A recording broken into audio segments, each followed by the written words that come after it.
जय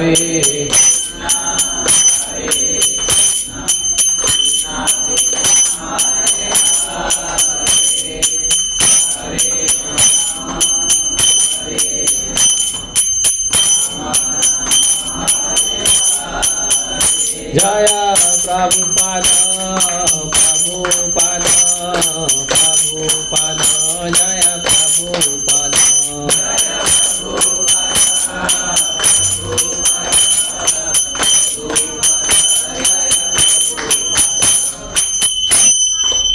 जय राधा माधवा कुंज बिहारी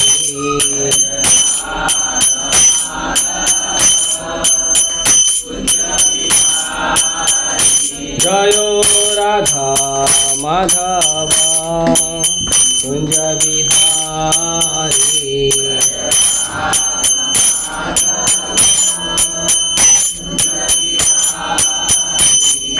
गोपी जन वल्लभा गिरिवरधारी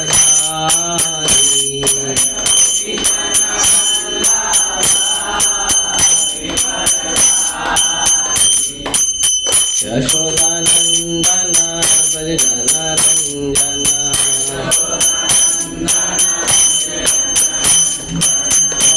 यशोदानंदन ब्रज जन रंजन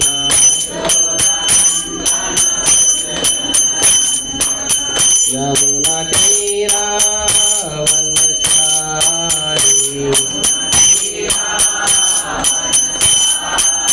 यमुना तीरा वनचारी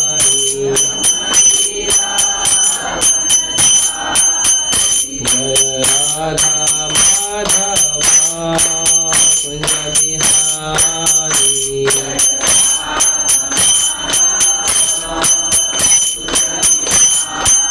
जय राधा माधवा कुंज बिहारी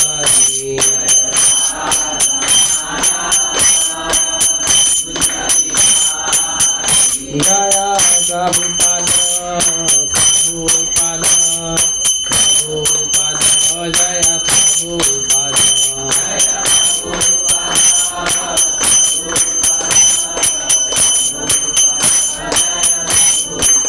प्रभुपाद प्रभुपाद प्रभुपाद प्रभुपाद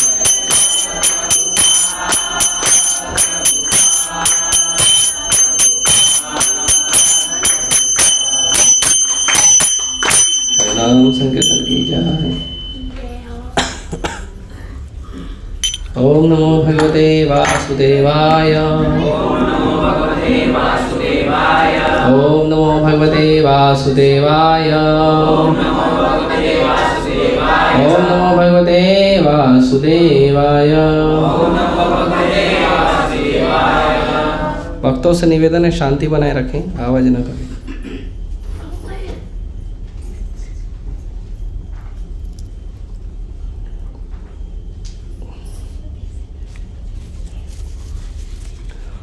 तो हम पढ़ रहे हैं भगवद गीता से, भगवद गीता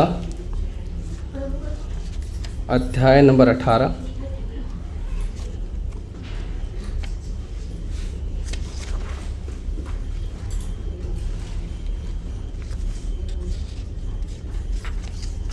और श्लोक संख्या है 5।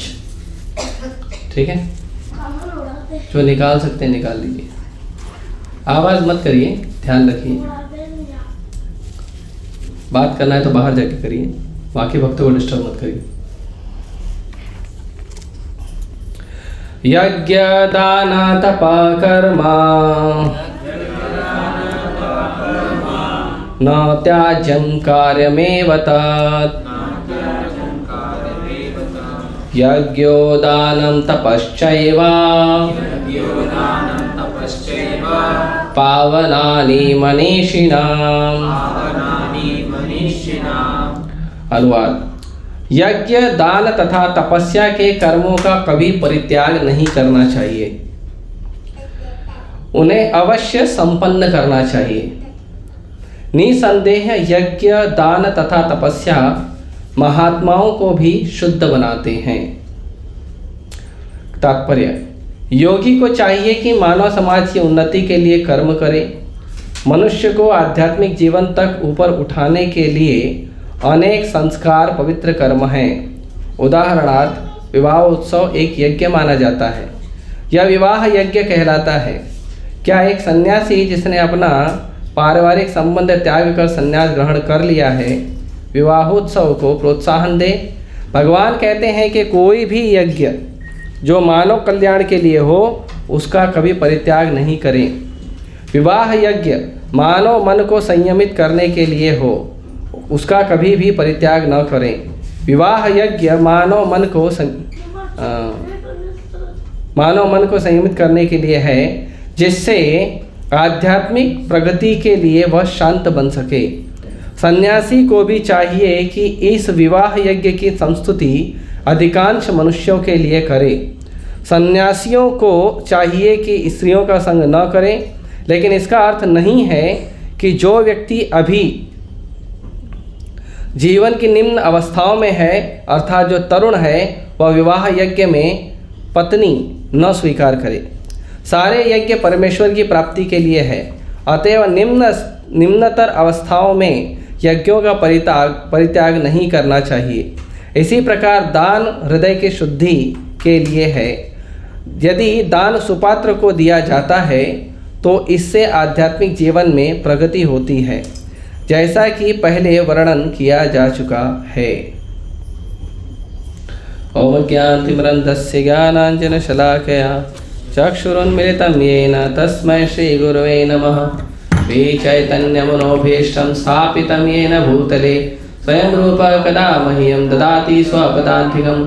वन्देऽहं श्रीगुरो श्रीयुतापदकमलं श्रीगुरून् वैष्णवांश्च श्रीरूपं साग्रजातं सहगण रघुनाथान्वितं तं सजीवं साद्वैतं सावधूतं परिजनसहितं कृष्णचैतन्यदेवं श्रीराधा कृष्णपादान् सहगण ललिता श्रीविशाखान्वितांश्च। नमो विष्णुपादाय कृष्णपृष्ठाय भूतले श्रीमते भक्तिवेदांत स्वामिनिति नामिने। नमस्ते सारस्वते देवे गौरवाणी प्रचारिणे निर्विशेष शून्यवादी पाश्चात्य देशतारिणे। नमो विष्णुपादाय कृष्णपृष्ठाय भूतले श्रीमते भक्ति सिद्धांत सरस्वती नामिने। श्रीवार्षभानवी देवी दयिताय कृपाब्धये कृष्ण संबंध विज्ञान दायिने प्रभवे नमः। माधुर्योज्वल प्रेमाढ्य श्रीरूपानुग भक्तिदा श्री गौर करुणा शक्ति विग्रहाय नमोस्तुते। नमस्ते गौरवाणी श्रीमूर्तये दीनतारिणे रूपानुगा विरुद्धाप सिद्धांत द्वांतहारिणे। नमो गौरकिशोराय साक्षात् वैराग्यमूर्तये विप्रलम्बर सांबोधे पादाम्बुजाय ते नमः। नमो भक्ति विनोदाय सच्चिदानंद नामिने गौरशक्ति स्वरूपाय रूपानुगवराय ते। गौराविर्भाव भूमे स्त्वं निर्दिष्टा सज्जन प्रिय वैष्णव सार्वभौम श्री जगन्नाथाय ते नमः। वाञ्छाकल्पतरुभ्यश्च कृपा सिन्धुभ्यैव च पतितानां पावनेभ्यो वैष्णवेभ्यो नमो नमः। नमो महावदन्याय कृष्ण प्रेम प्रदायते कृष्णाय कृष्ण चैतन्य नाम्ने गौतुषे नमः। पंचतत्वात्मकं कृष्णं भक्तरूप स्वरूपकं भक्तावतारं भक्ताख्यं नमामि भक्तशक्तिकं। हे कृष्ण करुणा सिंधु दीनबंधु जगतपते गोपेश गोपिका कांत राधा कांत नमस्तुते। जयतां सुरतरुर्भंगो मम मंदमतिर्गति मत्सर्वस्य पादाम्भोजो राधा मदन मोहनो। दिव्यवृन्दारण्यकल्पद्रुमादः श्रीमद्रत्नागार सिंहासनस्थो श्रीमद्राधा शीलगोविन्ददेवो प्रेष्ठालिभि सेवो मानुस्मरामि। श्रीमान् रासरसारम्भे वंशीवट्टटे स्थितः कर्षन्वेणुस्वनैर्गोपी गोपीनाथाय श्रियस्तु नः। तप्तकाञ्चन गौरांगी राधे वृन्दावनेश्वरी वृषभानुसुते देवी प्रणमामि हरिप्रिये। जय श्री कृष्ण चैतन्य प्रभु नित्यानंद श्री अद्वैत गदाधर श्रीवासादि गौरभक्तवृंद। हरे कृष्णा कृष्णा कृष्णा हरे हरे हरे राम राम राम हरे हरे।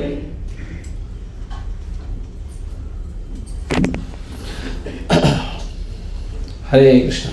आज लेक्चर थोड़ा लेट स्टार्ट हुआ है, उसकी वजह से मैं क्षमा चाहता हूँ। थोड़ा सेवा है मैराथन का, और लेक्चर के बाद भी मैं भक्तों को मिलने के लिए समय नहीं दे पाऊँगा क्योंकि सेवा ज़्यादा है आज। ठीक है, तो हो सकता है 2-5 मिनट के लिए आ सकता हूँ, लेकिन ज़्यादा समय नहीं दे पाऊँगा वक्त को।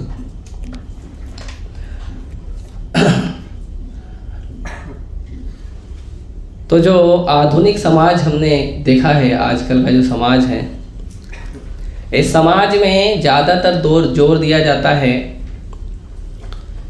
कि सिंप्लिसिटी के नाम पे, कि जो हमारा जीवन सिंपल हो। सिंपल मतलब जीवन तो सिंपल नहीं करते हैं, जीवन तो पूरा पेचीदा करके रखे हैं, पूरा फंसा के रखे हैं अपने जीवन को हर चीज़ों में। लेकिन जो कार्य है उनको सिंपल करने के नाम पे, कि कोई भी कार्य करे तो वो सिंपल हो, अच्छा हो, जल्दी हो, है ना, उसमें ज़्यादा ताम झाम ना हो। इस विचार से लोगों ने बहुत सारे जो है वैदिक कर्म को त्याग कर दिया है, बहुत सारे वैदिक कर्मों को त्याग कर दिया है। जैसे उदाहरण के लिए, पहले विवाह होता था तो विवाह में पूरा चीज़ ध्यान रखा जाता था, पूरे जीवन को ध्यान रख के विवाह कराया जाता था, पूरे जीवन को, कि जो विवाह किया जा रहा है इससे स्त्री के, पुरुष के, समाज के, देश के, वैदिक संस्कार के सभी जगह उसका प्रभाव मंगल होना चाहिए, उसके प्रभाव के दुष्परिणाम नहीं होने चाहिए। जैसे आजकल विवाह कर देते हैं, बाद में डाइवोर्स हो जाता है। अच्छा लगा, किसी स्त्री को लगा कि बहुत अच्छा पैसे वाला है, अच्छा सुविधा दे सकता है, किसी पुरुष को लगा सुंदर स्त्री है देखने में, चलो विवाह कर लेते हैं। लेकिन उसके पीछे जो वैदिक नियम है उसका ध्यान नहीं दिया जाता है। फिर क्या होता है, परिणाम तो मिलेगा। भगवान भगवद्गीता में कहते हैं, यह शास्त्रति मुत्सिच्य वर्तते कामकारता न सिद्धिम अवाप्नोति न सुखम न पराम गति। जो व्यक्ति शास्त्रों का नियम पालन नहीं करता है, वो व्यक्ति के काम में कभी भी उसको रिजल्ट नहीं मिलेगा, सिद्धि नहीं मिलेगी, ना ही वो काम करने में उसको सुख मिलेगा, और ना ही वो काम से उसको भगवान की प्राप्ति होगी, नहीं होगा, तीनों भी नहीं होगा। कोई भी काम होता है तो उस काम के 3 जो हैं वो सकारात्मक परिणाम, पॉजिटिव रिजल्ट होते हैं। एक तो जो काम कर रहे हैं वो काम हमें सुख देना चाहिए, दूसरा जो काम हम कर रहे हैं वो काम कंप्लीट होना चाहिए और उस काम से हमको फ़ायदा होना चाहिए, उसका अच्छा रिजल्ट आना चाहिए, परफेक्शन होना चाहिए, काम में सिद्धि प्राप्त होनी चाहिए। और तीसरा, जो भी काम हम कर रहे हैं वो अच्छा काम हो, समाज के लिए, समाज कल्याण के लिए, परिवार के लिए अच्छा हो और भगवान को अच्छा लगे और भगवान हमें आशीर्वाद दे, पाप न लगे। कोई भी काम व्यक्ति करता है तो वो काम के अंदर कम से कम इन 3 बातों का ध्यान रहना चाहिए। लेकिन भगवान कहते हैं कि अगर आप शास्त्रों का नियम तोड़ के करोगे तो ये तीनों नहीं मिलेगा। अगर आप शास्त्रों का नियम, धर्म का नियम, भक्ति का नियम तोड़ के करोगे तो तीनों नहीं मिलेगा, तीनों नहीं मिलेगा। ना आपको काम का सिद्धि मिलेगा, ना उस काम में आपको सुख मिलेगा, और ना उस काम से भगवान प्रसन्न होंगे। क्यों? क्योंकि आपने भगवान के जो शब्द है, शास्त्र, उसका पालन ही नहीं किया। इसके लिए आपको तीनों नहीं मिलेगा।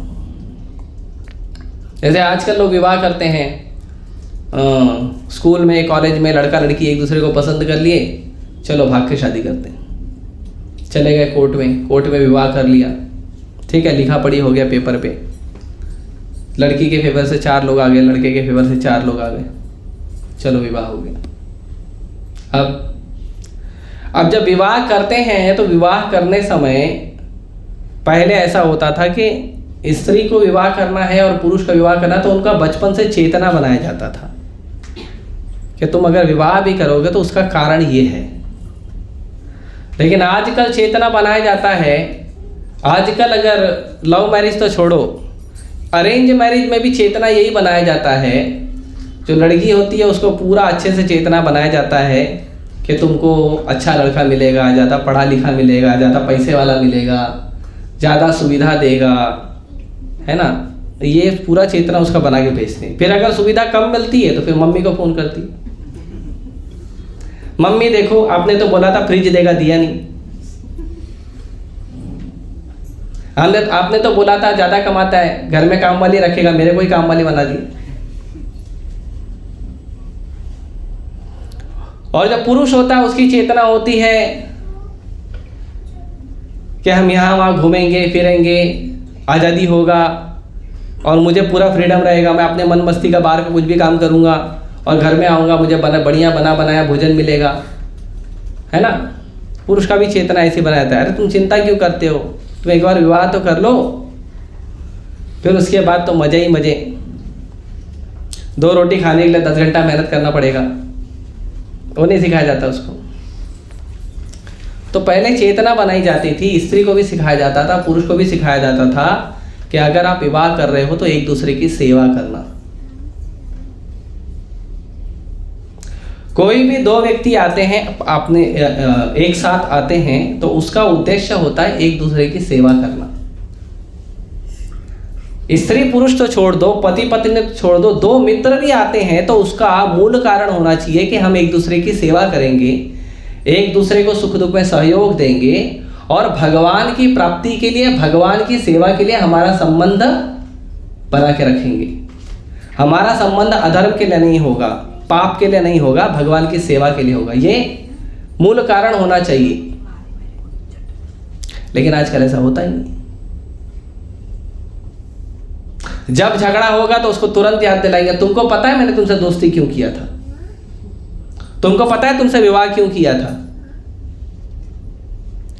उसको याद दिलाएंगे, देखो मेरा ना इतना लंबा लिस्ट था, ये लिस्ट को पूरा करने के लिए मैंने तुमसे दोस्ती किया था, विवाह किया था। अभी ये लिस्ट में 90% चीज आपने पूरा किया है, वो अच्छी बात है, लेकिन 10% नहीं किया है। इसके लिए तलाक तलाक तलाक, जाओ हरी बोल।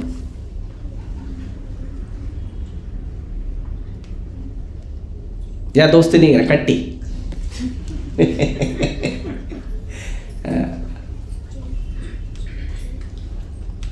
तो आज के समाज में लोगों ने वैदिक सिद्धांतों को छोड़ने के कारण लोगों का पूरा जो विचार है वो इंद्रिय तृप्ति का हो गया है, पूरा विचार इंद्रिय तृप्ति का हो गया है कि हम जहां जाएंगे हमको केवल हमारे भोग के, हमारे आनंद के लिए सुविधा चाहिए। ये वेद और वेद लिखने के बाद, उपनिषद लिखने के बाद, पुराणों की, इतिहास की जो रचना है वेद व्यास जी ने क्यों की थी? इसीलिए की थी कि वेद और उपनिषद हैं, उनको सीखने के लिए जो साधारण जनमानस है कहानी के माध्यम से सीखेगा। भगवान की कथाएं हैं, भगवान के भक्तों की कथाएं हैं, उनसे सीखेंगे कि भगवान के जो शब्द हैं वेद में, उपनिषद में, उनको जीवन में कैसे पालन करना चाहिए। सर भागवत पुराण देखिए, बहुत सारे भक्तों की कथाएं हैं। तो इसीलिए पुराणों की और उपनिषद, पुराणों की और इतिहास की रचना की गई। और पहले घर घर में पुराण, इतिहास ये सब पढ़ा जाता था। भगवत गीता, भागवत पुराण, रामायण, महाभारत पढ़ा जाता था। पहले घर घर में पढ़ा जाता था। जो लड़के होते थे उनको गुरुकुल में पढ़ाया जाता था, और जो माताएं होती हैं उनको घर में उनकी माँ, उनकी नानी, उनकी दादी वो पढ़ाते थे। तो लोगों को पता चलता था कि हमें शास्त्र के अनुसार जीवन कैसे जीना चाहिए।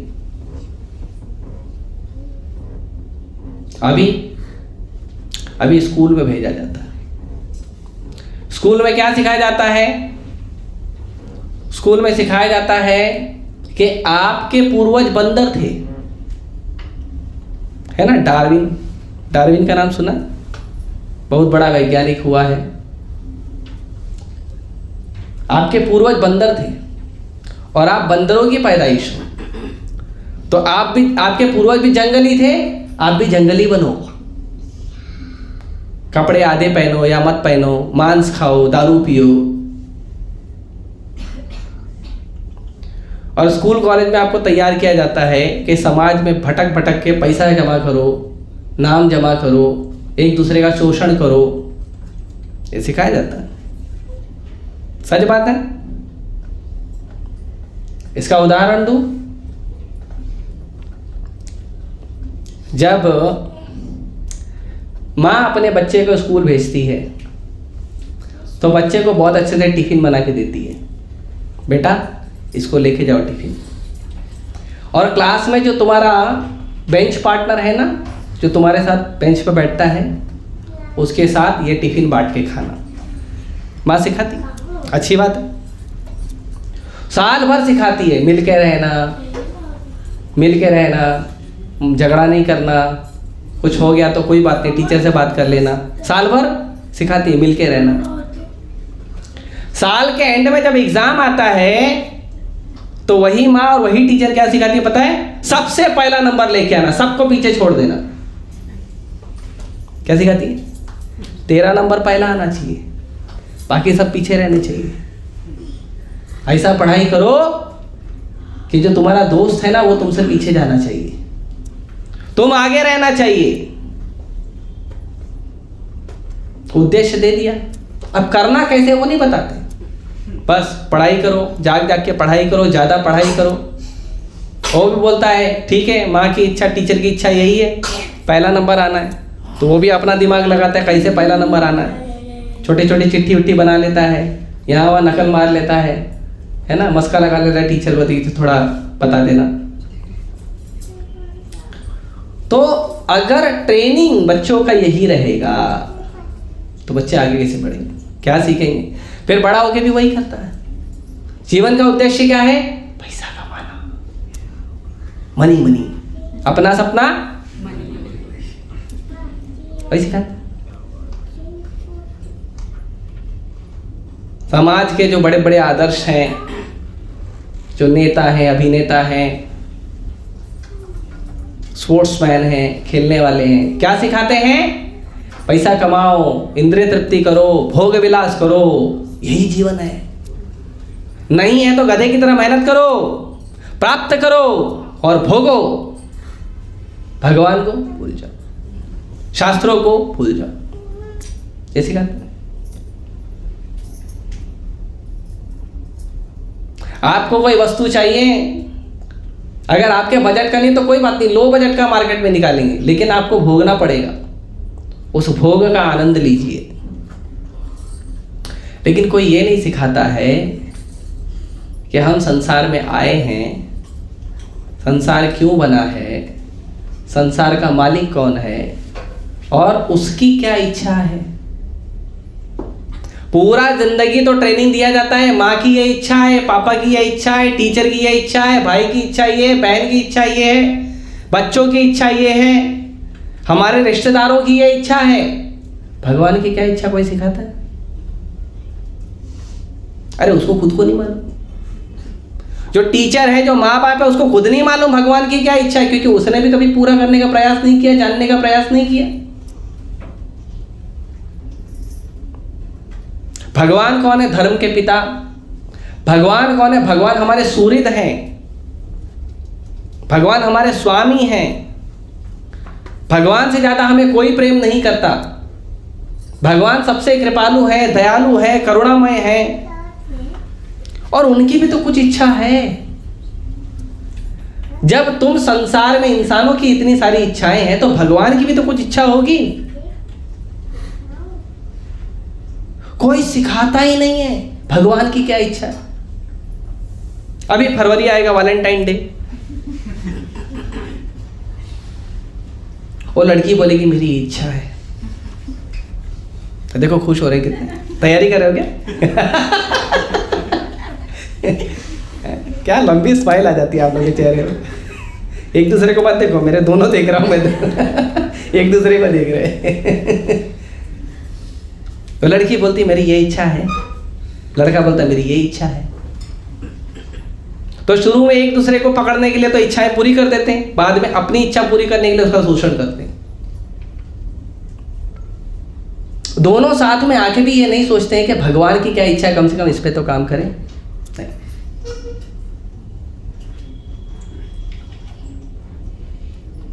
इसीलिए पूरे समाज का पतन हो रहा है।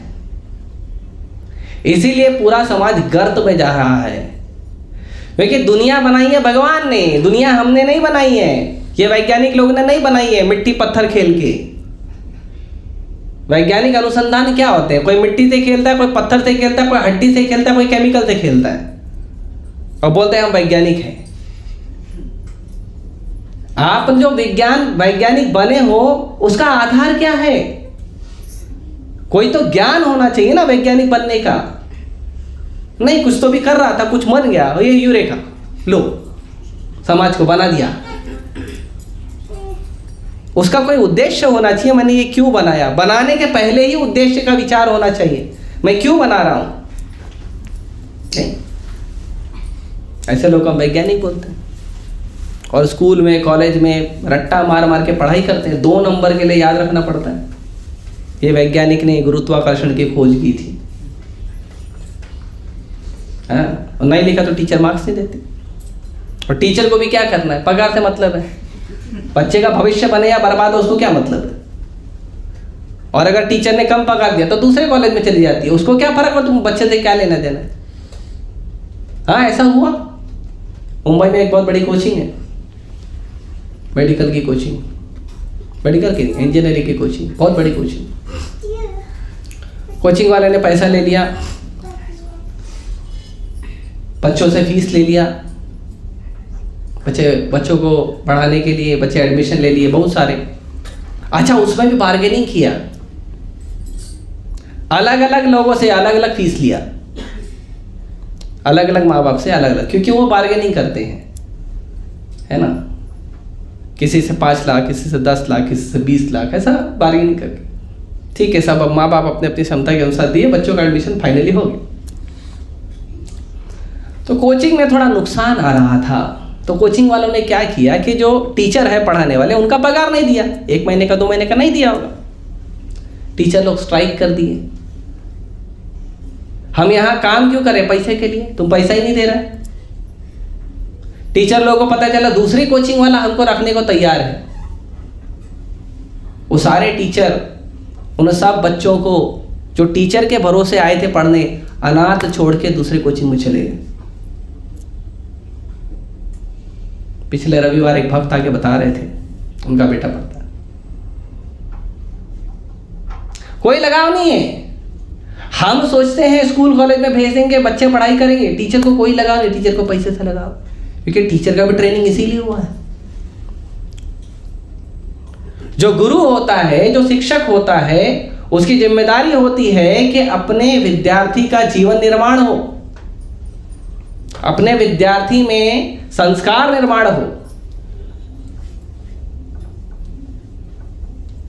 इन टीचर को तो अपने पैसे से मतलब है, क्यों? अरे भाई हमारा भी घर चलना चाहिए, ये परिस्थिति है। ये सब क्यों हो रहा है? एक ही कारण है, भगवान की क्या इच्छा है हमने कभी जानने का प्रयास नहीं किया। शास्त्र क्या कहते हैं हमने जानने का प्रयास नहीं किया। भक्ति क्यों करना है हमने जानने का प्रयास नहीं किया। और उसमें यज्ञ क्यों करना है, दान क्यों करना है, तपस्या क्यों करना है, कर्म क्यों करना है, उसका भी कारण जानने का प्रयास नहीं किया। यज्ञ क्यों करते हैं?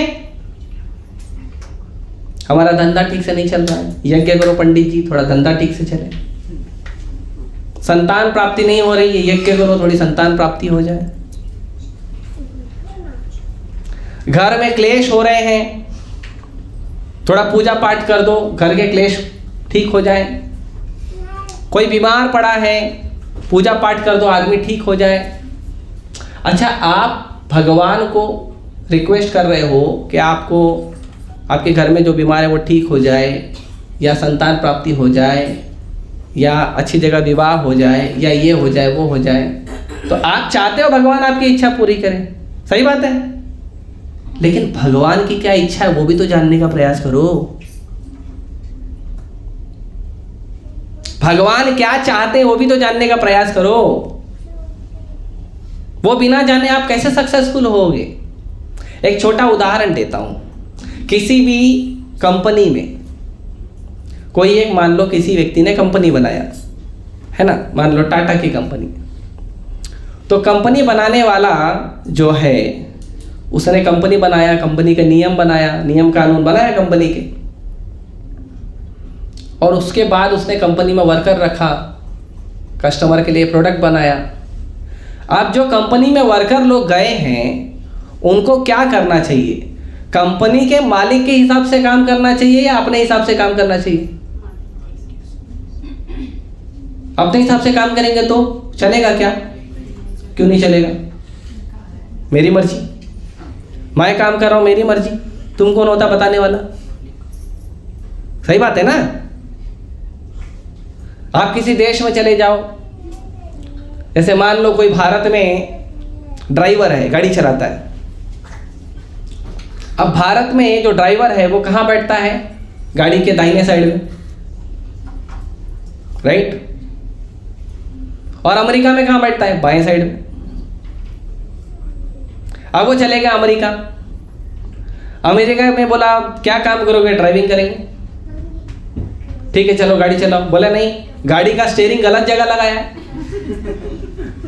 इंडिया में राइट जगह है, तुम लेफ्ट क्यों लगाया? तो बोले भाई हमारे सरकार का नियम यही है ना। तुम्हारे सरकार का क्या नियम है? मेरे को जैसे आता वैसे करूंगा। आपको रखेगा?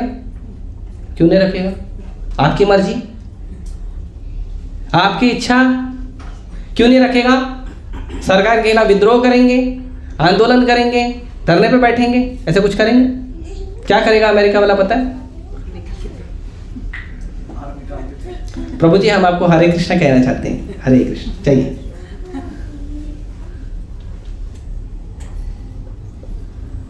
लेकिन भगवान की दुनिया में हम आके हम अपनी मर्जी से रहना चाहते हैं। हमको कोई यज्ञ नहीं करना है, कोई दान नहीं करना है, कोई तपस्या नहीं करनी है। भगवान के संसार में, संसार भगवान का है। ये वृक्ष, पौधे, पेड़, फल, फूल, अन्न, दूध, पशु पक्षी सब कुछ भगवान दे रहे हैं, लेकिन रहना मेरे को मेरी मर्जी से है। भगवान क्या चाहते हैं वो भगवान का प्रॉब्लम है, मेरा प्रॉब्लम नहीं है। भगवान का काम है मेरा प्रॉब्लम सॉल्व करना। भगवान क्या चाहते हैं मुझे कोई फर्क नहीं पड़ता है। ये जीवन चल रहा है और कोई बताता भी नहीं है कि क्यों करना चाहिए, यज्ञ क्यों करना चाहिए, दान क्यों करना चाहिए, तपस्या क्यों करनी चाहिए, उसको बताता ही नहीं। डॉक्टर क्यों बनना चाहिए वो सिखाते हैं। डॉक्टर इसलिए बनना चाहिए क्योंकि डॉक्टर की ज़्यादा डिमांड है, पैसा अच्छा मिलता है, इसलिए डॉक्टर बनना। इंजीनियर क्यों बनना है? उसकी ज़्यादा डिमांड है।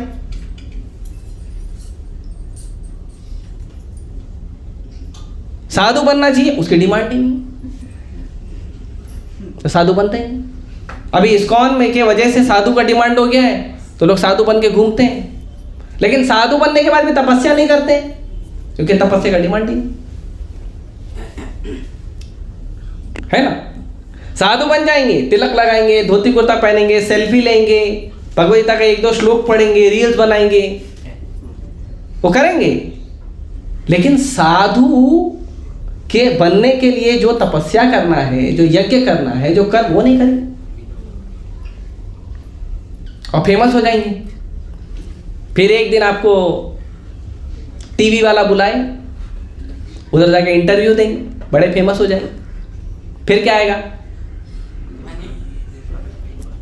पैसा। अरे इतना लक्ष्मी के पीछे भाग रहे हो, एक बार नारायण के पीछे भागो। नारायण के चरण में रहती है लक्ष्मी, और लक्ष्मी पैसे की देवी है क्या? सबको लक्ष्मी का पूजा क्यों करना है? पैसा चाहिए बस। लक्ष्मी माता ही बोलती आ गया अभी कटोरा लेके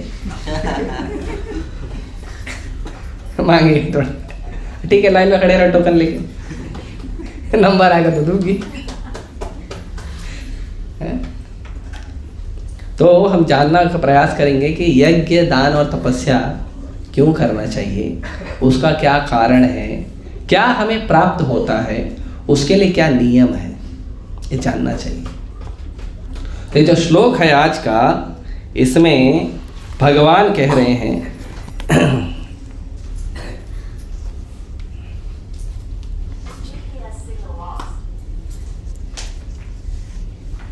क्या हुआ, किसी को लेक्चर देने के? अब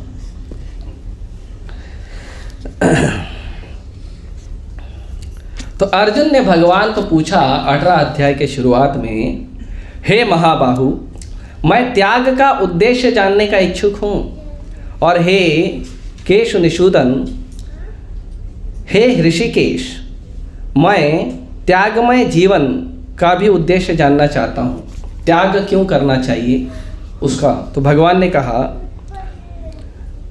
भौतिक इच्छा पर आधारित कर्मों के परित्याग को विद्वान लोग संन्यास कहते हैं, और समस्त कर्मों के फल त्याग को बुद्धिमान लोग त्याग कहते हैं। जितना भी संसार में हम लोगों के लिए भोग विलास है, जितना भी संसार में भौतिक कार्य है, उसको त्याग करने को क्या कहते हैं? संन्यास, मतलब उसको छोड़ देना। संन्यास मतलब सतन्यास, सत मतलब भगवान, न्यास मतलब उनके साथ निवास करना। इसीलिए सन्यासी बनना चाहिए।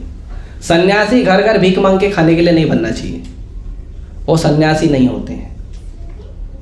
सन्यासी मतलब 24 घंटा भगवान की सेवा करना, उनकी इच्छा से जो मिले उसमें प्राप्त होकर सुखी रह के भगवान की सेवा को कंटिन्यू करना। और संसार में जितने भी कर्म हैं, कर्म करना, लेकिन कर्म के जो फल हैं उसको भगवान की सेवा में लगाना, उसको त्याग कहते हैं। कर्म करिए, कर्म करने के लिए मना नहीं किया है। ऐसे हाथ पैर चलाना है तो चलाइए, उसको उपयोग करिए, लेकिन उसको कैसे उपयोग करना है? उसको उपयोग करिए, उसका रिजल्ट आएगा, जो फल आएगा वो भगवान को देना है। आगे कहते हैं भगवान, कुछ विद्वान घोषित करते हैं। भगवान देखो, हालांकि भगवान कह रहे हैं इन शब्दों को, लेकिन भगवान भी भक्तों का रेफरेंस देते हैं, विद्वानों का रेफरेंस देते हैं। भगवान अपनी मर्जी से नहीं बोलते, भगवान अपनी मर्जी से नहीं बोलते, लेकिन हम अपनी मर्जी से जरूर बोलते हैं। कई बार आप देखोगे, आपको कोटेशन आ जाएगा, कृष्ण ने गीता में कहा है। आप दूसरों को अच्छा रखो, दूसरे आपको अच्छा रखे, यही जीवन है। पढ़ा है ना, कई जगह पढ़ा है। किसी को दुख मत दो, खुद दुख में रहो। पता नहीं क्या क्या आता है, और कभी कभी आता है तो मैं उसको पूछता हूँ, भाई कौन से श्लोक में लिखा बताओ, 700 श्लोक में तो दिखता नहीं। तो भगवान कह रहे हैं, कुछ विद्वान घोषित करते हैं कि समस्त प्रकार के सकाम कर्मों को दोषपूर्ण समझकर त्याग देना चाहिए। जितने भी हम कर्म करते हैं जिससे हमें किसी न किसी फल की आशा होती है, ऐसे सभी कर्मों को दोषपूर्ण, जिसके उसके अंदर दोष है, समझ के त्याग देना चाहिए, क्योंकि जिसमें भी फल है उसमें आसक्ति लगेगा। किंतु अन्य विद्वान मानते हैं कि यज्ञ, दान तथा तपस्या के कर्मों को कभी नहीं त्यागना चाहिए। सारे चीजें त्याग देना चाहिए, लेकिन ये 3 चीजें, यज्ञ, दान, तपस्या, कभी नहीं त्यागना चाहिए। हे भरत श्रेष्ठ, अब त्याग के विषय में मेरा निर्णय सुनो। हे नरशार्दूल, शास्त्रों में 3 तरह के त्याग 3 तरह के बताए गए हैं। तो 3 तरह के त्याग बताए गए हैं, वो हम देखेंगे।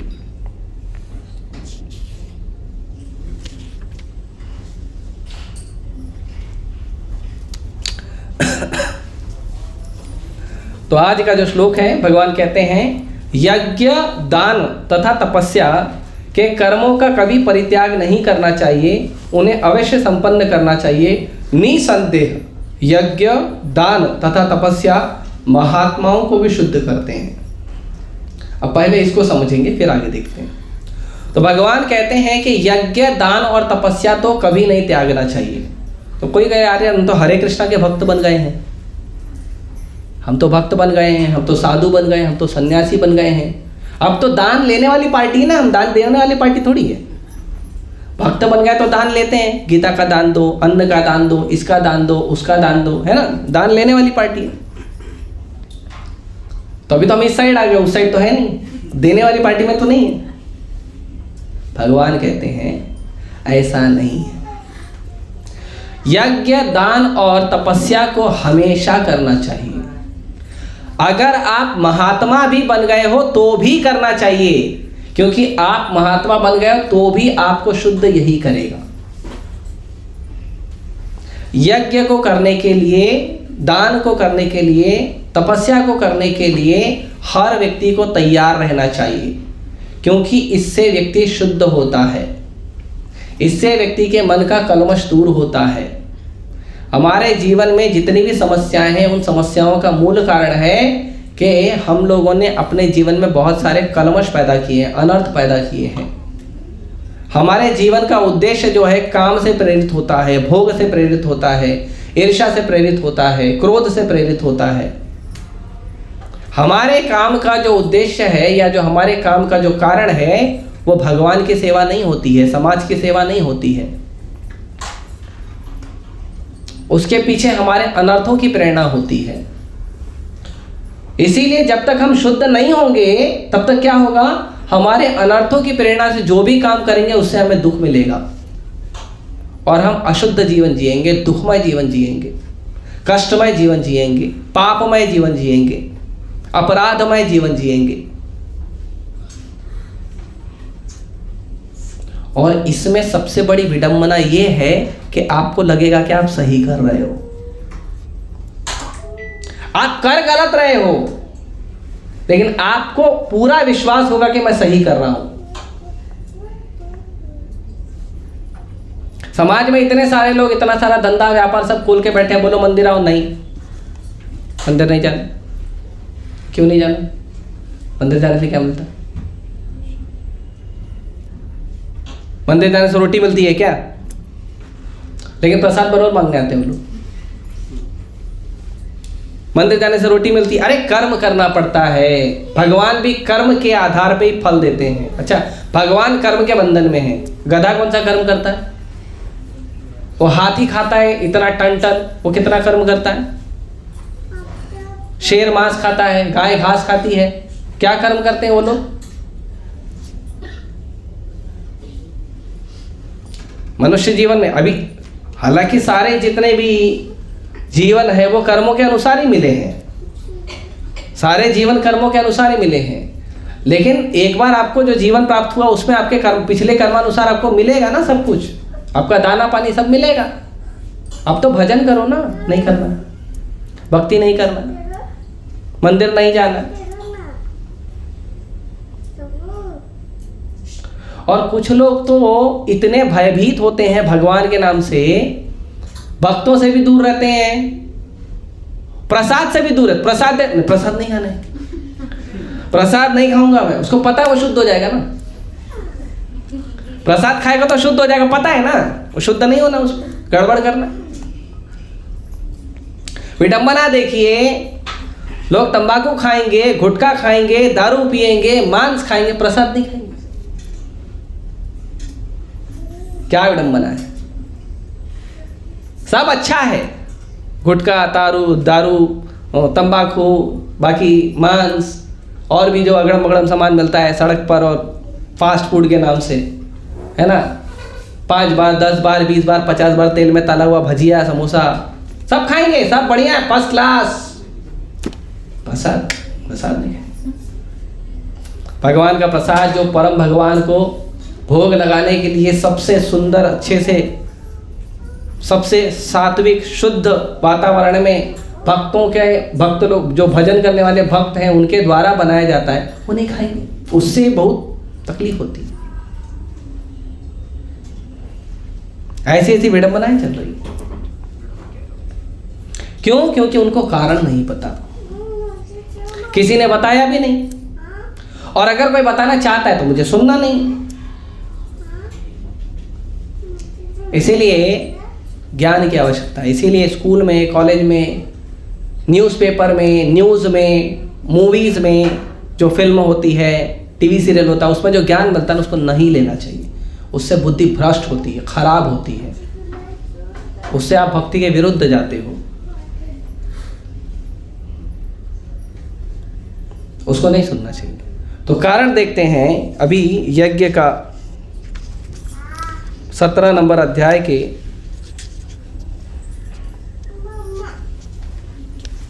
पहले ही श्लोक में भगवान कहते हैं, दूसरे श्लोक में, भगवान ने कहा देहधारी जीव द्वारा अर्जित गुणों के अनुसार उसकी श्रद्धा 3 प्रकार की होती है, सतोगुणी, रजोगुणी अथवा तमोगुणी। अब इसके विषय में मुझसे सुनो। तो 3 प्रकार की श्रद्धा भगवान बता रहे हैं।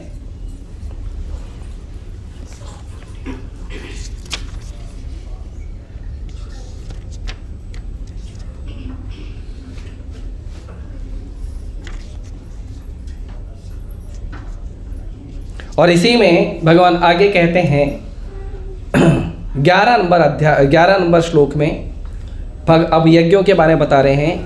यज्ञों में वही यज्ञ सात्विक होता है जो शास्त्र के निर्देशानुसार कर्तव्य समझकर उन लोगों द्वारा किया जाता है जो फल की इच्छा नहीं करते हैं।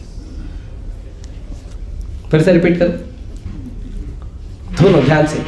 अरे आपस में बात मत करो, नहीं समझ में आए। और अगर आपस का आपका बात बहुत इंपॉर्टेंट है तो मैं लेक्चर रोक देता हूँ, आप बतिया लो फिर हम बोलेंगे, ठीक है? नहीं, बहुत इंपॉर्टेंट होगा तभी ना। नहीं तो आप अपना घर छोड़ के आए हो, पढ़ाई छोड़ के आए हो, काम धंधा बिजनेस छोड़ के आए हो, यहाँ बैठे हो, है ना? उसके बाद इतने सारे लोग छोड़ के आए हैं, इतने सारे भक्तों की सभा में बैठे हो, सब लोग अपना अपना टाइम निकाल कर आए हैं, है ना? माताएं हैं, घर का कुकिंग छोड़ के आई हैं। अब जाएंगी तो चूल्हा जलेगा रात को 10 बजे 11 बजे जब पहुंचेंगे। इतना सब छोड़कर यहाँ पर आकर बैठे हैं शांति से, और उसमें भी बात करना मतलब ज़्यादा इंपॉर्टेंट होगा, राइट?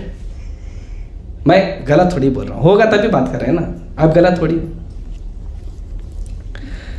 सुनिए वापस से, भगवान कहते हैं जो यज्ञ है, जो फर्स्ट क्लास यज्ञ है, वो कैसा होता है, उसका नियम। यज्ञों में वही यज्ञ सात्विक होता है। सतोगुण, रजोगुण, तमोगुण 3 गुण होते प्रकृति के। जो सतोगुण होता है वो मनुष्य जीवन के लिए, अच्छे जीवन के लिए अनुकूल होता है। तो बता रहे हैं यज्ञों में वही यज्ञ सात्विक होता है जो पहला शास्त्र के निर्देशानुसार किया जाता है, अपने मन से नहीं। पहला शास्त्र के निर्देशानुसार। दूसरा बताते हैं भगवान उसमें नियम, अपना कर्तव्य समझ के करना चाहिए।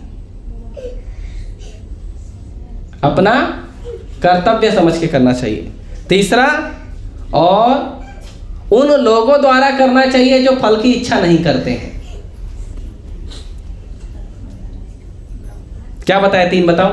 पहला, शास्त्र सम्मत होना चाहिए, शास्त्रों के निर्देश के अनुसार। दूसरा, अपना खुद का कर्तव्य, ये मेरा कर्तव्य है, मेरा धर्म है, मेरी ड्यूटी है। जैसे हम लोग जॉब पे जाते हैं, दुकान खोलते हैं, वो ड्यूटी है ना, वैसे यज्ञ करना ड्यूटी है हमारा। यज्ञ करना ड्यूटी है हमारा, वो करना चाहिए, कंपलसरी करना चाहिए, समय निकाल के करना चाहिए। और तीसरा, उन लोगों द्वारा किया जाना चाहिए जो फल की इच्छा नहीं करते। हाँ, इसलिए यज्ञ करना चाहिए कि आपको कुछ फल मिले, वो नहीं। इसलिए यज्ञ करना चाहिए क्योंकि भगवान की संतुष्टि हो, भगवान प्रसन्न हो, बस, और कुछ नहीं।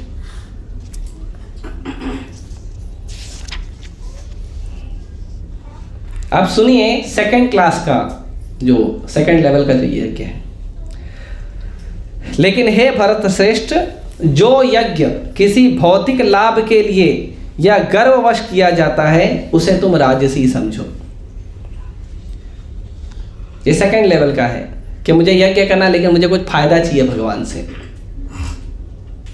या मैं यज्ञ इसलिए कर रहा हूं क्योंकि वो भी यज्ञ कर रहा है, वो भी यज्ञ कर रहा है, इसके लिए मैं भी करूंगा। मैं बड़ा आदमी हूं, बड़ा पैसे वाला हूं, इसके लिए यज्ञ करूंगा, बहुत गर्व दिखाएगा, वो राजसिक यज्ञ होता है। तात्पर्य प्रभुपाद जी कहते हैं कभी कभी स्वर्ग लोक पहुंचने या किसी भौतिक लाभ के लिए यज्ञ तथा अनुष्ठान किए जाते हैं, ऐसे यज्ञ राजसी माने जाते हैं, है ना। जैसे इंद्र बनने के लिए, अगर आपको किसी को इंद्र बनना है तो उसके लिए है आप 100 अश्वमेध यज्ञ करिए। 100 अश्वमेध यज्ञ करोगे तो आप क्वालिफाई कर जाओगे इंद्र बनने की, ठीक है। और तीसरा, जो यज्ञ की परमिशन शास्त्र कभी नहीं देता है, वो तामसी यज्ञ होता है। उसमें कहते हैं जो यज्ञ शास्त्र के निर्देशों की अवहेलना करता है, यज्ञ कर रहे हैं लेकिन शास्त्रों का पालन नहीं कर रहे हैं, प्रसाद वितरण किए बिना, यज्ञ किया लेकिन प्रसाद नहीं बांटा, वैदिक मंत्रों का उच्चारण किए बिना, भगवान के नाम जप को, वैदिक मंत्रों को उच्चारण नहीं किया, पुरोहित को दक्षिणा दिए बिना, जो ब्राह्मण है उसको दक्षिणा नहीं दिए, क्या दक्षिणा देने में भी बार्गेन किया, इतना क्या लेते हो, थोड़ा कम लो ना, बार बार क्यों मांगते हो, दक्षिणा ही नहीं देते कई बार। कई बार बोलते हैं नहीं नहीं ऐसा थोड़ी चलेगा, आप आधा घंटा लेट आए तो पैसा नहीं मिलेगा। हमने आपको बोला था आधे घंटे में यज्ञ पूरा कर देना, आप यज्ञ पूरा करने में 2 घंटा लगाए। हमारा शादी का फोटोशूट छूट गया, पता है आपको?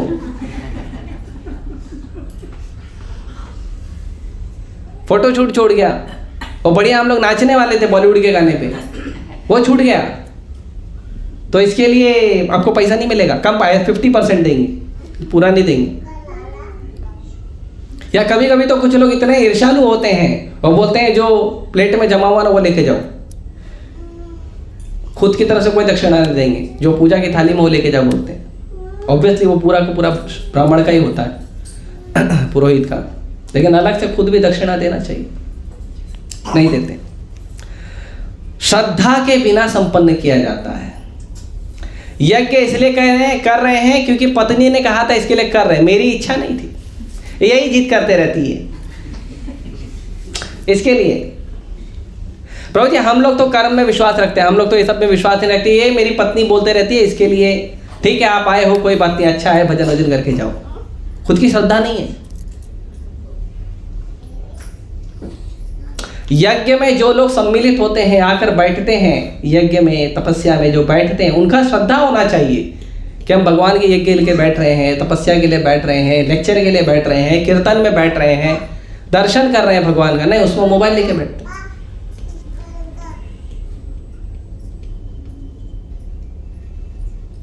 एक बार मैं भगवान का दर्शन कर रहा था, भगवान सीताराम लक्ष्मण हनुमान को प्रणाम करके खड़े हुआ, तो मैंने देखा 3 विद्यार्थी कॉलेज के, 3 बहुत स्पीड में भाग के आ रहे थे। तो क्यों आ रहे थे पता है? दर्शन करने आते हैं, लेकिन जब दर्शन करने आ रहे थे तो मोबाइल आगे था, वो पीछे थे। ऐसे मोबाइल लेके दौड़ते दौड़ते आ रहे थे। तो मैंने उनको कहा ये बहुत अच्छी बात है कि आप लोग मोबाइल की कैमरे से भगवान का दर्शन करते हो, बहुत अच्छी बात है, लेकिन भगवान ने तो नेचुरल कैमरा दिया, उससे भी दर्शन करो ना। ये नेचुरल कैमरा है ना, फिर वो मोबाइल का जो कैमरा है उसका फोटो डिलीट भी हो सकता है, करप्ट भी हो सकता है, खराब भी हो सकता है, कुछ भी हो सकता है। इन आंखों ने जो दर्शन किया है वो तो परमानेंट रहेगा ना, इस जन्म में भी रहेगा, अगले जन्म में भी रहेगा, हर जन्म में रहेगा।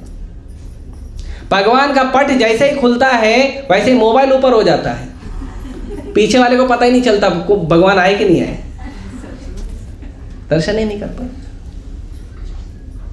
तो आप श्रद्धा से करो ना हर चीज, वो नहीं करेंगे। तो श्रद्धा भी होनी चाहिए यज्ञ करने की। अब इसमें तपस्या भी बता रहे हैं, कुछ तपस्याएं हैं वही बता रहे हैं। यज्ञ हमने बताया, तपस्या बता रहे हैं।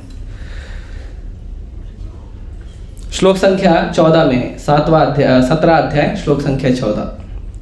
परमेश्वर, ब्राह्मणों, गुरु, माता पिता तथा गुरुजनों की पूजा करना तथा पवित्रता, सरलता, ब्रह्मचर्य और अहिंसा शारीरिक तपस्या है। यह शरीर की तपस्या है। जो तपस्या करना चाहते हैं उसके शरीर के लिए यह तपस्या है। क्या है सुनो वापस। परमेश्वर मतलब भगवान, ब्राह्मण, गुरु, माता पिता, गुरुजनों की पूजा करना तथा पवित्रता, सरलता, ब्रह्मचर्य और अहिंसा, ये सब जब हम करेंगे तो क्या है, ये शरीर की तपस्या है। उसके बाद मन की तपस्या सुनिए। हम किसी दिन ऐसा लेक्चर करेंगे, शरीर मन और वाणी की तपस्या का एक अलग लेक्चर करेंगे, ठीक है। भगवान कहते हैं सच्चे, सच्चे मतलब सत्य, और भाने वाले मतलब किसी को कष्ट ना हो आपके शब्दों से, हितकर तथा अन्यों को शुद्ध न करने वाले। आप किसी को शब्द बोले और उसके मन में उद्वेगना, गलत विचार ना आए या आपके प्रति उसको क्रोध ना आए, शुद्ध न करने वाले वाक्य बोलना, और वैदिक साहित्य का नियमित पारण करना, ये वाणी की तपस्या है। आप जो भी बोलते हो वैदिक साहित्य के पालन के अनुसार होना चाहिए। और तीसरा मन की तपस्या, संतोष, सरलता, गंभीरता, आत्मसंयम एवं जीवन की शुद्धि, ये मन की तपस्याएं हैं। सबसे पहला क्या है? संतोष, फिर सरलता, फिर गंभीरता, फिर आत्मसंयम। ये सब होना चाहिए हम लोगों के जीवन में। ये मुख्य तपस्याएं हैं। शरीर की तपस्या करना, वाणी की तपस्या करना, मन की तपस्या करना। तपस्या क्यों करना चाहिए और तपस्या क्या है? तो तपस्या करना चाहिए हमें शुद्ध होने के लिए। तपस्या तो हिरण्यकशिपु ने भी किया था, रावण ने भी किया था, लेकिन वो खुद को शुद्ध करने के लिए नहीं किए थे, वो भौतिक लाभ के लिए किए थे। उसको कोई शास्त्र प्रमाण नहीं मिलता है। तपस्या करना चाहिए खुद को शुद्ध करने के लिए। ऐसे बंद करवाओ। तपस्या करना चाहिए खुद को शुद्ध करने के लिए। यदि आप तपस्या कर रहे हो तो आपको ध्यान रखना चाहिए कि मैं शुद्ध हो रहा हूं या नहीं। मेरे जो बुरे काम हैं, बुरे काम में जो मेरा मन लग रहा है वो बंद हो रहा है कि नहीं, अच्छे काम में मेरा मन लग रहा है या नहीं, भगवान का नाम जप करने में, शास्त्रों को पढ़ने में, भक्तों को मिलने में, भक्तों से प्रेम पूर्वक बात करने में मेरा मिल रहा है कि नहीं, उसमें मन नहीं मिल रहा है, मतलब हम ठीक से तपस्या नहीं कर रहे हैं, ठीक से भजन नहीं कर रहे हैं। हाँ, ये बहुत महत्वपूर्ण है। और तपस्या का मतलब क्या होता है? तपस्या का मतलब होता है कि जानबूझ के, मजबूरीवश नहीं, जानबूझ के विपरीत परिस्थितियों को स्वीकार करना, उसको तपस्या कहते हैं। जानबूझ के, जैसे अभी कुंभ का स्नान हो रहा है, तो नदी में नहाना तो सबको अच्छा लगता है, लेकिन अब वहाँ पे 3 डिग्री 4 डिग्री ठंडी है, उसमें भी गंगा का पानी जो बर्फ से पिघल के आया है उसमें नहाओ, अच्छा लगेगा? नहीं। वहाँ पे आपको रहने के लिए ही स्वेटर कंबल लगेगा, फिर कहाँ जाके गंगा स्नान करोगे? नहीं करेंगे। लेकिन क्यों कर रहे हैं? विपरीत परिस्थिति को स्वीकार कर रहे हैं शुद्ध होने के लिए, भगवान का भजन करने के लिए। एक और उदाहरण देते हैं प्रभुपाद जी। जैसे स्त्रियां होती हैं, माताएं होती हैं, गर्मी में आप देखेंगे उत्तर प्रदेश, बिहार, राजस्थान, मध्य प्रदेश, ये सब जगह देखेंगे कि गर्मी में जब गर्मी होती है तो भीषण गर्मी होती है, 45-45 डिग्री पार कर जाता है गर्मी। लेकिन उतने गर्मी में भी माँ क्या करती है? चूल्हे में खाना बनाती है। हम लोग को तो एसी चाहिए, कूलर चाहिए। गाड़ी में भी घूमेंगे तो एसी गाड़ी में घूमेंगे, ऑफिस में जाएंगे तो एसी चाहिए, कॉलेज में जाएंगे तो एसी चाहिए, मंदिर में आएंगे तो भी एसी चाहिए। गुरु भी हमारे एसी हैं, एसी भक्ति वेदांत स्वामी है ना। हमारे भक्त लोग ने एक बार बस लगाया था गांव में, तो कुछ पढ़े लिखे लोगों ने बस का नाम पढ़ा, तो उस पर लिखा था एसी भक्ति वेदांत स्वामी प्रभुपाद। तो गांव में हल्ला कर दिए, अरे साधु लोग तो एसी के बस में घूमते हैं।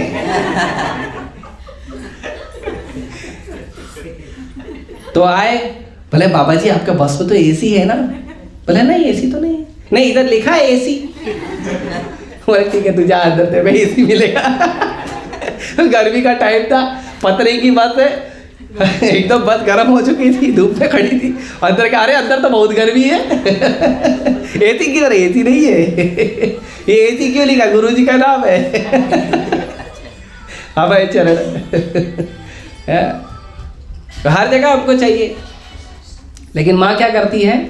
माँ 45 डिग्री के भीषण गर्मी में कुकिंग करती है। स्त्रियाँ, पत्नी, माँ, बेटी या जो भी व्यक्ति कुकिंग करता है, बहुत बड़ा दायित्व है, वो भी तपस्या है, साधारण बात नहीं है।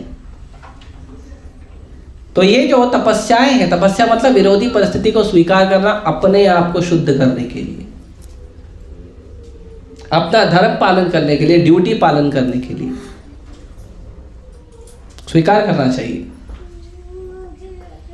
4 बजे उठना है, मंगल आरती मतलब उठना है। सुबह उठकर जल्दी जप करना है मतलब करना है। नहीं, हम जल्दी नहीं उठ सकते, रात को देरी से सोते हैं, 11 बज जाता है, 12 बज जाता है। नहीं, फिर भी सुबह उठो, सुबह जल्दी उठो और जप करो। बाद में भले दिन में आप 1 घंटा 2 घंटा सो जाना, लेकिन पहले सुबह उठो, तपस्या है। प्रभुपाद जी बोले आप लोग क्या तपस्या करोगे? कोई तपस्या मत करो, 4 नियम पालन करो, सुबह उठ के जप करो, 16 माला जप करो, यही तपस्या है। और क्या तपस्या करेंगे हम लोग? हम लोगों के लिए सबसे पहली तपस्या है, कलयुग में एक ही तपस्या है, सुबह जल्दी उठना, जो कोई करता नहीं है। और आश्चर्य की बात है, भक्ति करने वाले लोग भी नहीं करते हैं। और फिर बोलते प्रभु जी माला तो कर रहे हैं, माला तो करते हैं, लेकिन समझ में नहीं आता है, माला हो ही नहीं रहा है ठीक से, भक्ति आगे ही नहीं बढ़ी। कैसे बढ़ेगी? शास्त्र बोलते हैं सुबह जल्दी उठो, गुरु बोलते हैं सुबह जल्दी उठो, साधु बोलते हैं सुबह जल्दी उठो, हमको उठना ही नहीं, हमको तो बढ़िया सोना है। जो भी व्यक्ति अपने जीवन में आगे बढ़ना चाहता है, भले भक्ति के जीवन में हो या सांसारिक जीवन में हो, जो व्यक्ति सुबह जल्दी उठता है उसका कार्य सफल होता है।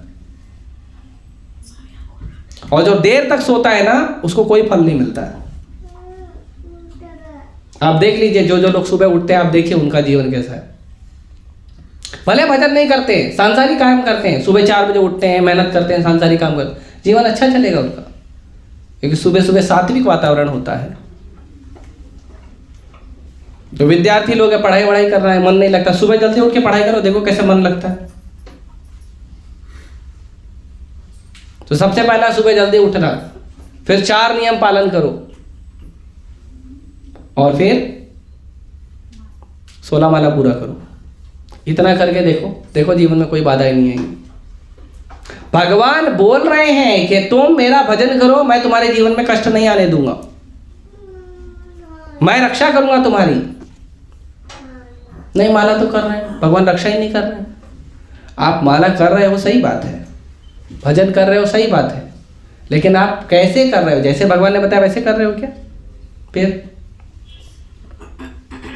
जैसे मान लो किसी को सब्जी बनाना है, तो सब्जी कैसे बनाई जाती है सीखने के लिए गया, तो उसने कहा इतना तेल डालो, इतना मिर्ची डालो, इतना जो भी टमाटर अदरक है वह डालो, उसके बाद इतना सब्जी डालो, इतना समय उसको फ्राई करो, इतना समय उसको पानी में भिगाओ, जो भी है ना।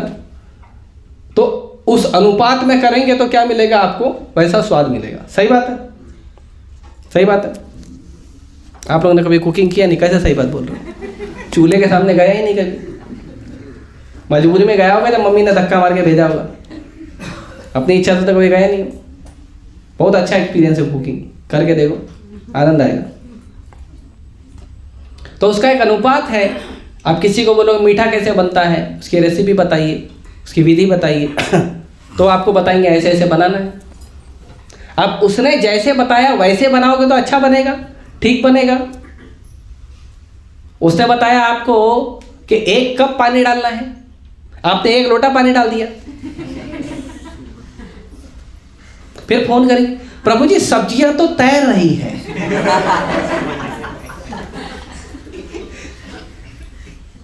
क्या हुआ ना, हमने स्विमिंग पूल बनाया था इसीलिए तैर रही है। तो विधि गलत है। तो जब भक्ति कर रहे हैं, भजन कर रहे हैं, तो जो विधि बताई गई है उसके अनुसार करिए ना, तो सही होगा। हम आपको बोले हैं 24 घंटे में 16 माला करो, अच्छा है, तो ठीक है। रात को 9 बजे शुरू करेंगे, 10 बजे शुरू करेंगे।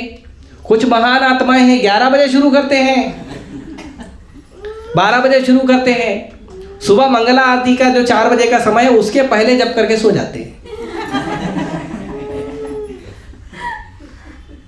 अरे मंगला आरती में क्यों नहीं उठा? प्रभु जी जप ही 2 बजे खत्म किया था। अभी क्या करें, ऐसे ऐसे फिर आप लोग प्रणाम करते, प्रभु जी आप बहुत महान भक्त हैं।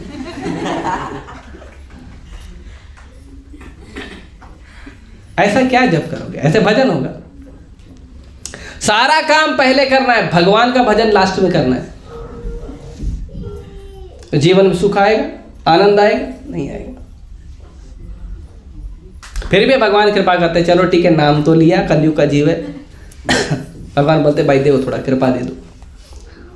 पर अगर आप अनुकूल परिस्थिति में करोगे, सुबह का समय होता है, पूरा संसार सोया है, कोई आवाज नहीं होती है ज्यादातर, आप उठकर सुबह नाम जप करो। सुबह 5 बजे उठो, 4 बजे उठो, भगवान को प्रणाम करो, नाम जप करो। उसमें ज्यादा आशीर्वाद मिलेगा।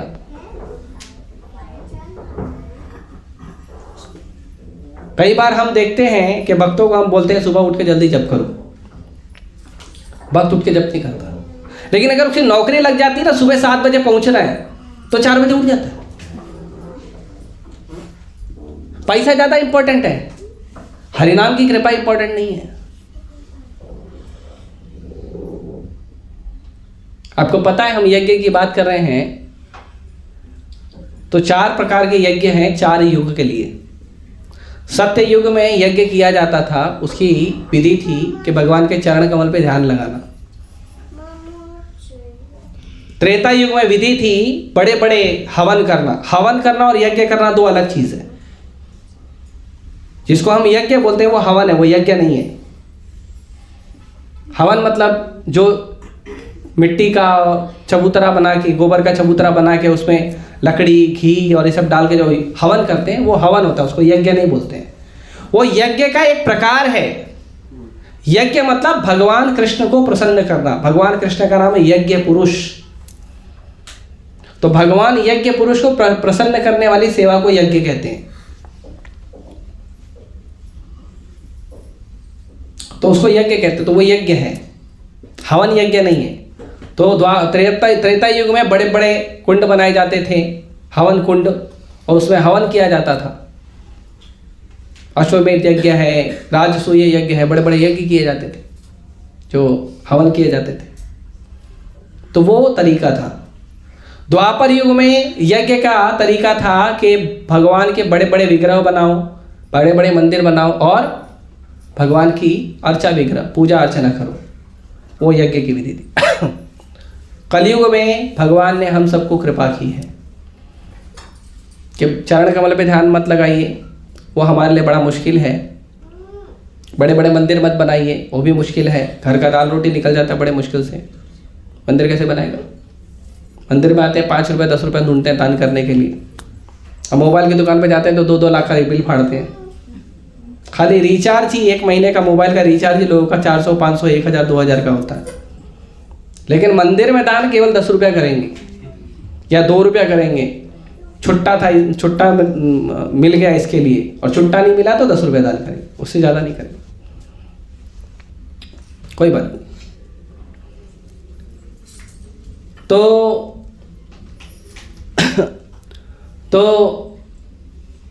तो द्वापर युग में इस तरह से दान था।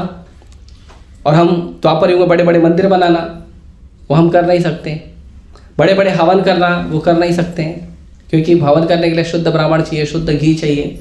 है तो शुद्ध हवा और शुद्ध पानी ही नहीं मिल रहा है, तो कहाँ से शुद्ध घी और शुद्ध ब्राह्मण लाएंगे? तो ठीक है, आप एक काम करो, भगवान का नाम जप करो, कम से कम इतना करो, हरे कृष्णा कृष्णा कृष्णा हरे हरे, हरे राम राम राम। भगवान का नाम जप करिए,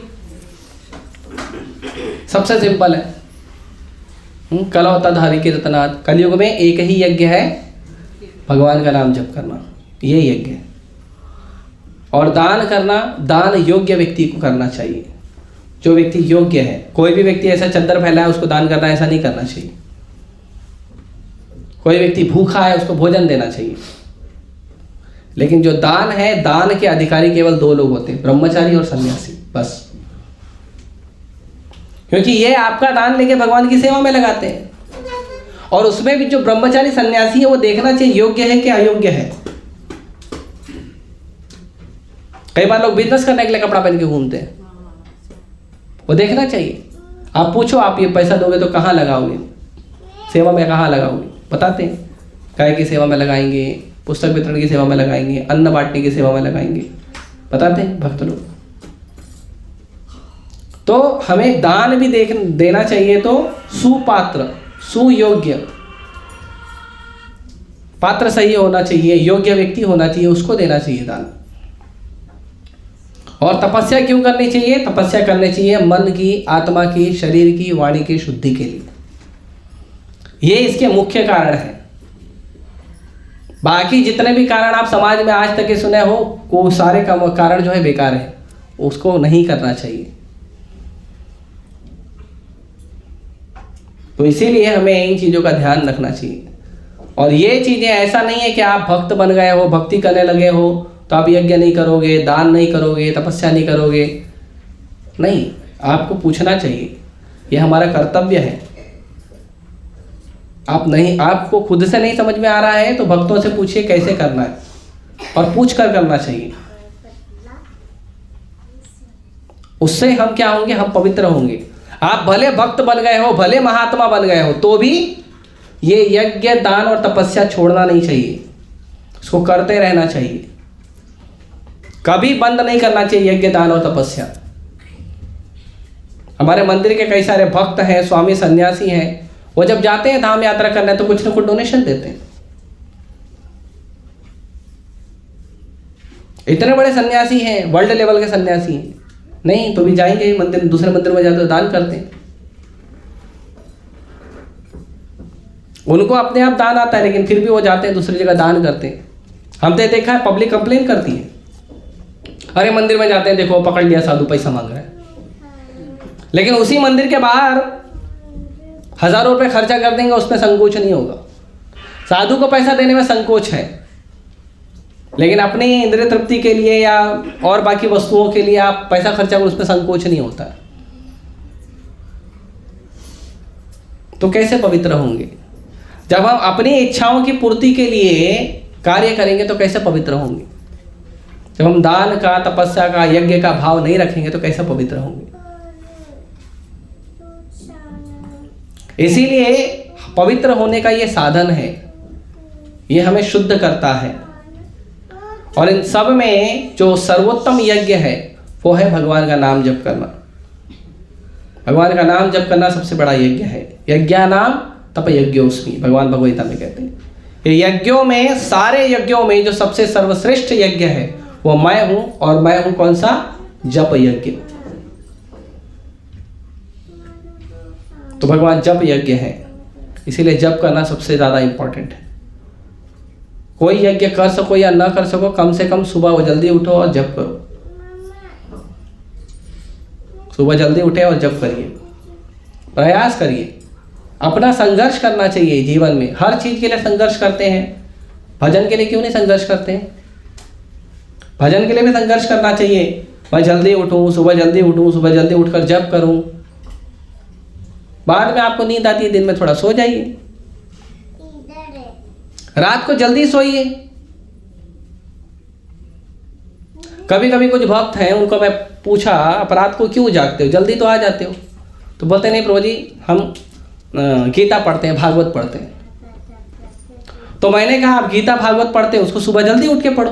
वो नहीं करेंगे, सुबह उठेंगे देरी से, जब देरी से शुरू करेंगे, रात को जब सारा काम से निवृत्त हो जाएंगे तब उठाएंगे भगवत गीता और भागवत। क्या समझ में आएगा तामसी समय में?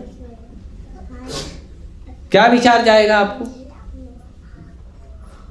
9 बजे के बाद तामसी समय शुरू हो जाता है, उसमें आपको कोई भी अच्छा काम कैसे कर पाओगे?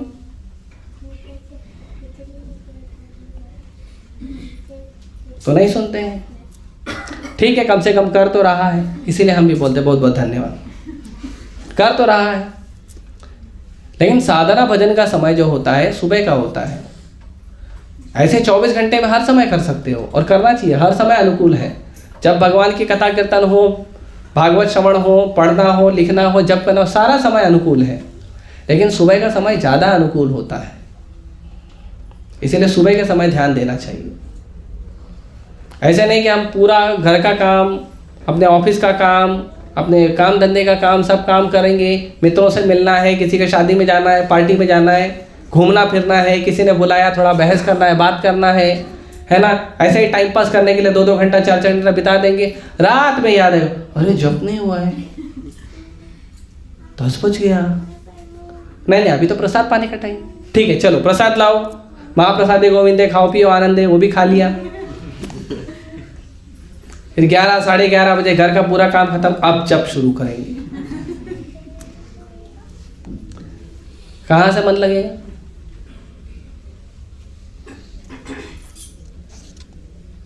कभी कभी भक्त लोग आते हैं, प्रभु जी हमको दान करना है। अच्छा क्या दान करना है? इतना दान करना है, ये दान करना है, वो दान करना है। ठीक है चलो आपकी इच्छा करिए, अच्छी बात है। लेकिन जब भगवत गीता दान करने का टाइम आता तो भक्त दिखते ही नहीं, सब गायब हो जाते हैं। कई सारी जगहों पे रिक्वेस्ट किया जाता है कि हर भक्त कम से कम 5 गीता, 10 गीता, 20 गीता दान करना चाहिए। इस्कॉन के भक्त ही नहीं दान करेंगे गीता के लिए तो कौन करेगा? बाहर के लोग तो वैसे भी नहीं करते, नहीं करेंगे। बाद में साल में कभी आएंगे, प्रभु जी हमारे बच्चे का जन्मदिन है, दान करना है।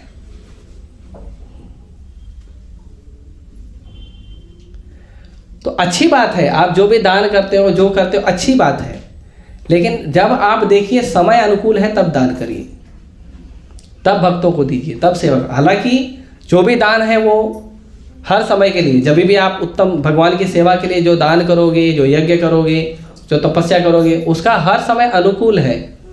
लेकिन ज़्यादा अनुकूल तब होता है जब उसका कोई विशेष उत्सव आता है, विशेष समय आता है, तब ज़्यादा अनुकूल होता है।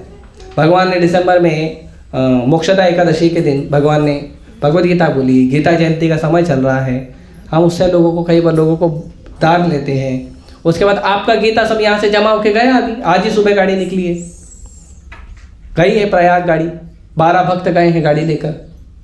अब गीता बांटेंगे, जो आपने दान किया उसका गीता बटेगा वहाँ पे। वो सब बड़े बड़े जो प्रखंड साधु सन्यासी जो आए हैं वहाँ पे कुंभ स्नान करने, वो सब साधु सन्यासियों को भगवान का भगवद गीता मिलेगा, आपको कृपा मिलेगा।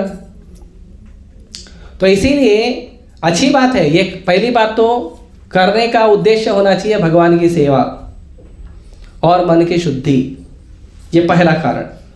दूसरा, प्रयास करना चाहिए कि अनुकूल समय पर करें, अनुकूल समय पर करें तो उसका ज़्यादा लाभ मिलता है। तो इसीलिए इन चीज़ों को ध्यान रखिए और ऐसा मत समझिए कि आप बड़े भक्त हो गए हो, अच्छे भक्त हो गए हो, उन्नत भक्त हो गए हो। अगर आप बड़े भक्त हो गए हो तो भी भगवान ने भगवता में कहा है पावनानि मनीषिणाम, कि अगर तुम महात्मा भी बन गए हो तो भी तुमको ये और शुद्ध करेगा। भगवान को दान करने की कोई ज़रूरत है, लेकिन जब नारद मुनि गए थे द्वारका में देखने के भगवान क्या कर रहे हैं, तो कई जगह नारद मुनि ने देखा था भगवान कहीं गाय दान कर रहे हैं, कहीं द्रव्य दान कर रहे हैं, कुछ न कुछ दान करते रहते थे, कहीं अन्न दान कर रहे हैं। ये दान करना चाहिए। ये सारी वस्तुएं बहुत महत्वपूर्ण हैं और ये सब शास्त्र सम्मत होना चाहिए, अपने मर्जी से नहीं होना चाहिए। अपने मर्जी से डोनेशन देंगे ये नहीं होना चाहिए। ठीक है, तो मैं रोकता हूँ, समय ज़्यादा हो गया है। किसी को कोई प्रश्न है तो पूछ सकते हैं। हरे कृष्ण। कोई प्रश्न, कोई विचार पूछिए। ऑनलाइन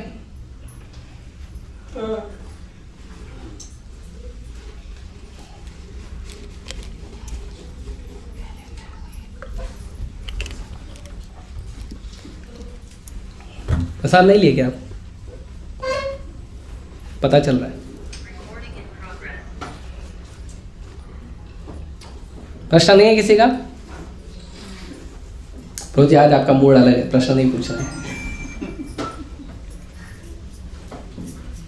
ठीक है, आप सभी का बहुत बहुत धन्यवाद। भगवत वाणी भगवत गीता की जय, श्रील प्रभुपाद की जय। हरे कृष्ण।